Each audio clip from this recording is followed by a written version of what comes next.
Bonjour, bienvenue sur MCM Group. Nous avons un nouveau thème en électricité et le titre porte sur le courant alternatif sinusoïdal.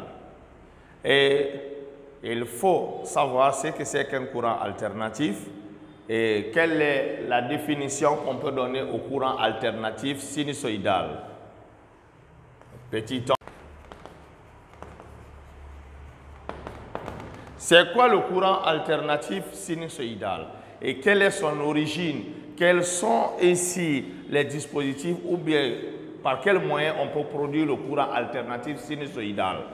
Je prends d'abord l'exemple sur une des applications du phénomène d'induction électromagnétique que nous avons déjà vu, à savoir l'alternateur. Lorsque nous prenons l'alternateur, nous avions dit que l'alternateur est constitué d'un rotor et d'un stator. Lorsque nous prenons l'intensité du courant qui est produit, il est de la forme NBS oméga sur R à le sinus de oméga T. Et ça, c'est un rappel que nous avions déjà vu concernant l'alternateur.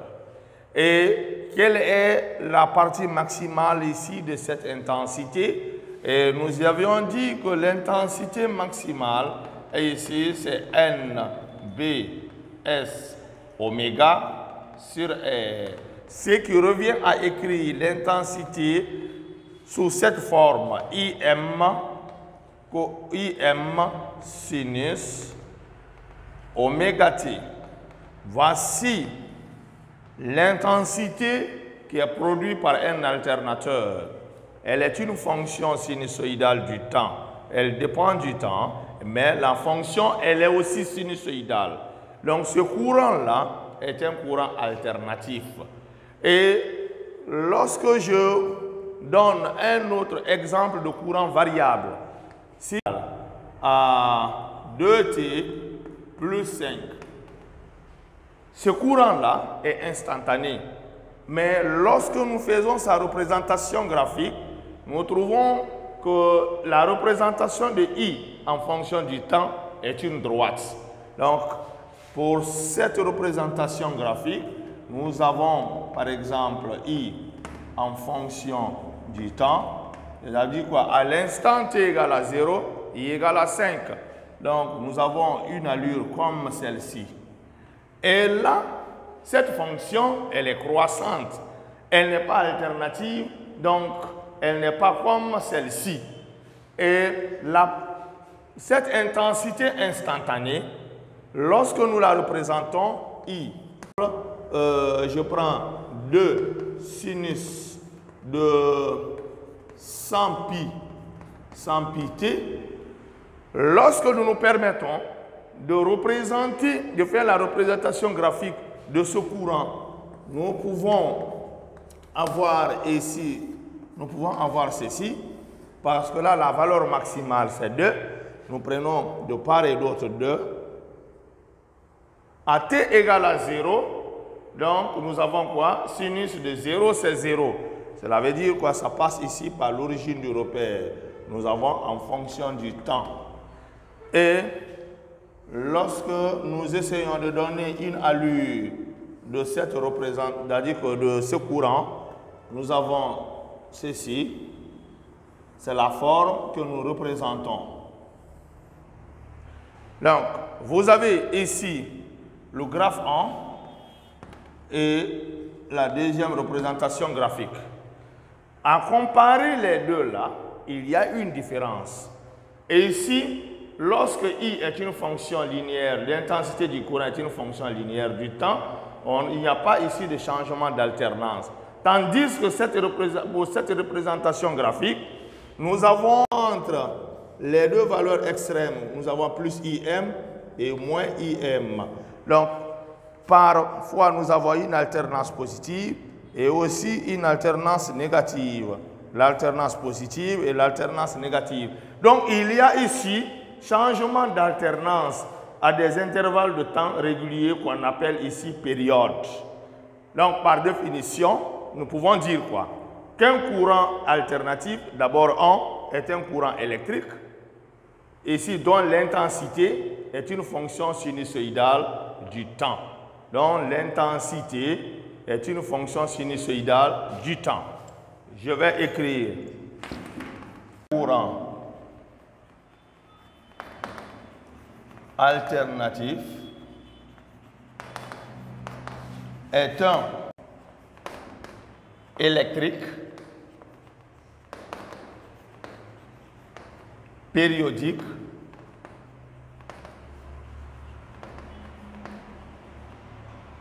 dont l'intensité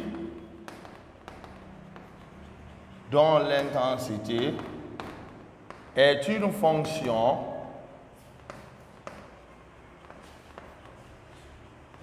sinusoïdale du temps.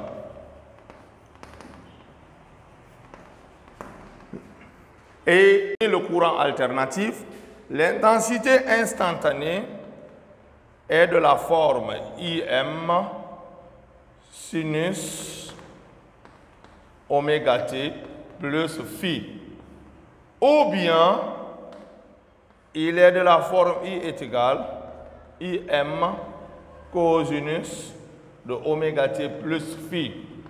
Et ici, l'intensité peut être exprimée c'est-à-dire qu'en utilisant la fonction trigonométrique sinus ou bien en utilisant la fonction, et là, soit elle est de cette forme ou de celle-ci. Donc, exprimer I en fonction de sinus oméga t plus phi ou I en fonction de cosinus oméga t plus phi, dans tous les cas, l'intensité, elle est une fonction sinusoïdale du temps. Et lorsqu'on fait la représentation graphique, nous aurons une allure comme celle-ci. Nous aurons à des intervalles de temps réguliers des changements d'alternance. C'est pourquoi ce courant est dit alternatif. Et de la même manière, elle est aussi une fonction sinusoïdale du temps. Et que signifie IM? IM est appelé intensité maximale. Intensité maximale. C'est l'intensité maximale du courant. Elle est en ampères. Oméga est appelé pulsation. C'est la pulsation imposée par le générateur.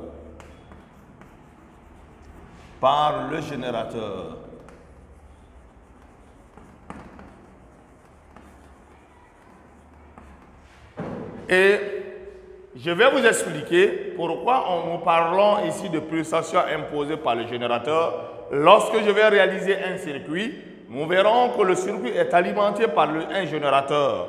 Quand je prends un dipôle quelconque, voici mon dipôle. Le dipôle est là. Dipôle.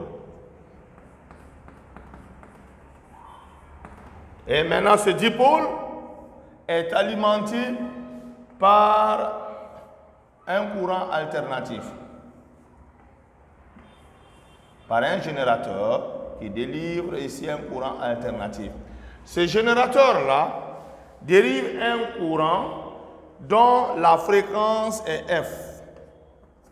Et la pulsation est liée à la fréquence par la relation oméga égale à 2pi fois F, fois la fréquence. Donc ce générateur alimente le dipôle. Donc il impose aux bornes AB de ce dipôle, ce générateur impose un courant de pulsation oméga. Donc cette pulsation ici est imposée par le générateur. Condensation électrique libre. Là, dans ce cas, le condensateur étant chargé, nous l'avons branché aux bornes d'une bobine pour un circuit oscillant et un courant circule. Et pour ce circuit-là, il n'y a pas de générateur dans le circuit. Donc, cette pulsation, elle est propre au circuit. Mais tandis que pour cette oscillation ou bien pour ce courant alternatif sinusoïdal, nous avons un générateur qui impose aux bornes du dipôle une pulsation. Et cette pulsation imposée par le générateur A pour unité le radian par seconde. Et que signifie oméga t plus phi? Oméga t à l'instant t. À l'instant t. Cette phase est en radian. Mais lorsque nous remplaçons ici t par 0, nous aurons simplement phi parce que oméga fois 0 c'est 0. On aura simplement phi qui sera appelée la phase à l'origine. C'est-à-dire la phase à t égale à 0. Elle est aussi exprimée en radian. Donc, vous avez déjà ici l'expression instantanée du courant alternatif. Tout comme la tension, elle est aussi une fonction sinusoïdale du temps. Nous devons retenir que l'alternateur est un bel exemple de production d'un courant alternatif sinusoïdal. Et en petit 2, nous allons intensité et tension instantanée.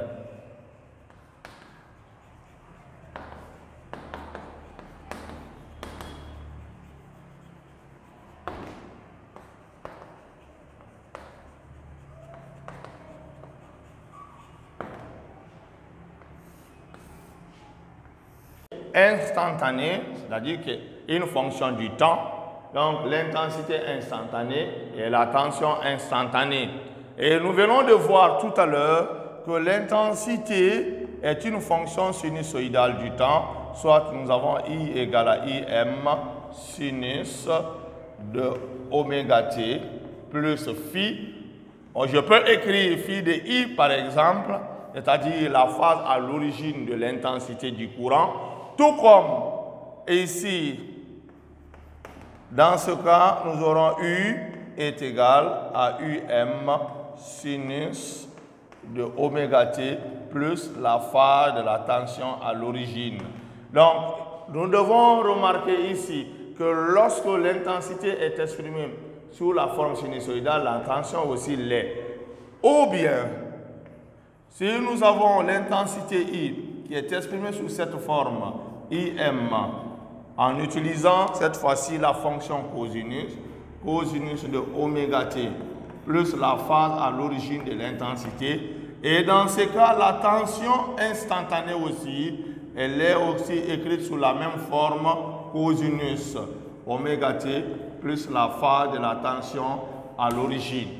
Donc, nous devons remarquer que pour les études à venir, que lorsque nous exprimons l'intensité du courant en utilisant la fonction sinus, nous devons faire aussi la même chose pour la tension. Et si nous utilisons la fonction cosinus pour l'intensité, nous devons aussi l'utiliser pour, comment on appelle, l'expression de la tension instantanée. C'est à retenir que lorsque nous faisons la différence des phases à l'origine de l'intensité et de la tension, c'est ainsi que nous trouvons ce qu'on appelle le déphasage. Mais ici, regardez petit i, cette intensité, elle est une fonction du temps. Donc c'est pourquoi on l'appelle intensité instantanée. Idem aussi pour la tension, elle est une fonction du temps. Donc cette tension, elle est instantanée. Donc l'intensité instantanée, elle est une fonction sinusoïdale, tout comme la tension instantanée est une fonction sinusoïdale. Donc, petit i et petit u sont les intensités et tensions instantanées du courant alternatif.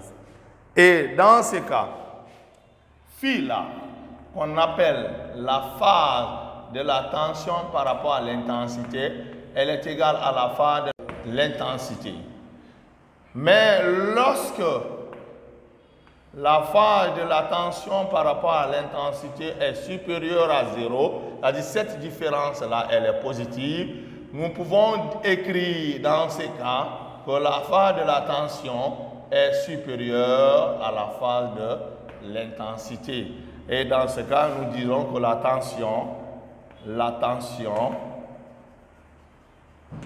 est en avance de phase sur l'intensité.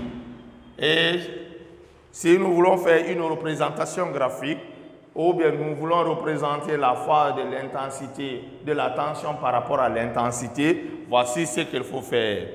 Nous allons commencer d'abord à présentation être au-dessus de l'axe de l'intensité. Nous avons ici U et I. Et là, à partir de l'axe de l'intensité, nous avons le sens positif et le sens négatif. Et observez bien cet angle-là. Voici. Ça représente la phase de la tension par rapport à l'intensité. Elle est supérieure à 0. Parce que cet angle se trouve dans le sens positif. Phi, qui est la phase de la tension par rapport à l'intensité, qui est égale à phi de I, phi de U moins phi de I est supérieur à 0, alors nous dirons que donc plutôt cette fois-ci, au lieu qu'elle soit supérieure, nous prendrons le cas où elle est inférieure à 0. Donc en ce moment, on dira que la phase de la tension est inférieure à la phase de l'intensité. Et qu'est-ce qu'on peut dire? Que la tension est en retard, de phase sur l'intensité. Et pour représenter le déphasage, qu'est-ce qu'on fait? Nous commençons toujours par l'axe de l'intensité. À partir de cet axe-là, nous avons le sens positif, le sens négatif. Mais comme la tension est en retard par rapport à l'intensité, donc l'axe de la tension se trouve en dessous. Donc voici le U, et là le déphasage est là. Voici, phi de U sur I, il est négatif. Donc, et dans ce cas, pour cette représentation, la tension est en retard de phase par rapport à l'intensité.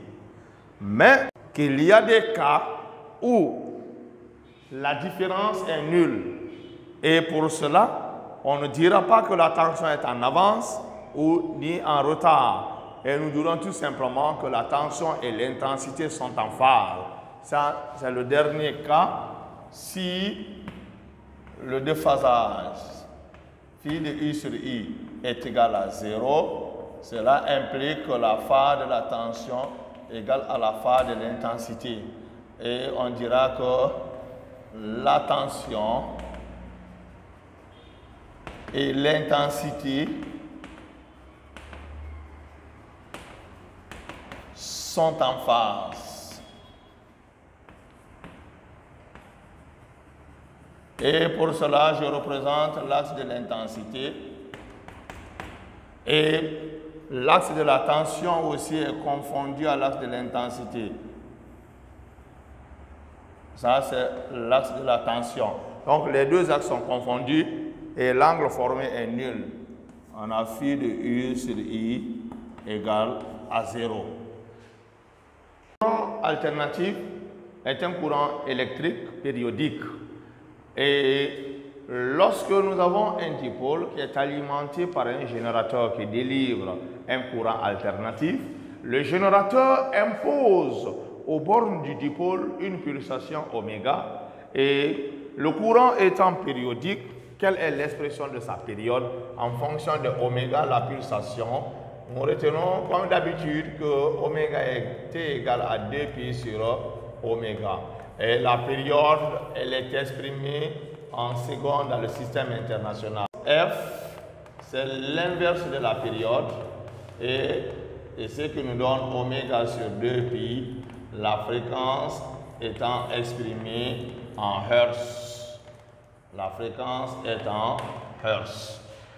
Et qu'appelle-t-on, petit 3, qu'appelle-t-on intensité efficace, intensité et tension efficace?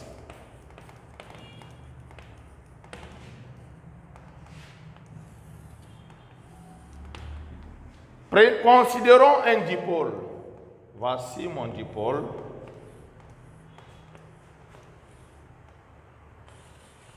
Mais ce dipôle-là est un conducteur ohmique. Voici un conducteur ohmique de résistance R. Donc nous avons ici un conducteur ohmique. Et à supposer que le conducteur ohmique soit par courant alternatif d'intensité instantanée I. Et voici les bornes de ce dipôle conducteur ohmique AB. Et évidemment, une tension alternative est appliquée aux bornes de ce dipôle. Et vous devez savoir que lorsqu'un conducteur ohmique est parcouru par un courant, il y a ce qu'on appelle dégagement de chaleur par effet Joule. Et tout comme aussi, lorsqu'on applique une tension aux bornes d'un conducteur ohmique, que la tension soit instantanée, qu'elle soit alternative ou bien continue, il y a encore dégagement de chaleur, mais par effet Joule. Mais lorsque ce conducteur ohmique est parcouru par un courant continu, c'est-à-dire le courant continu qui traverse ce conducteur ohmique et qui produit le même dégagement de chaleur pendant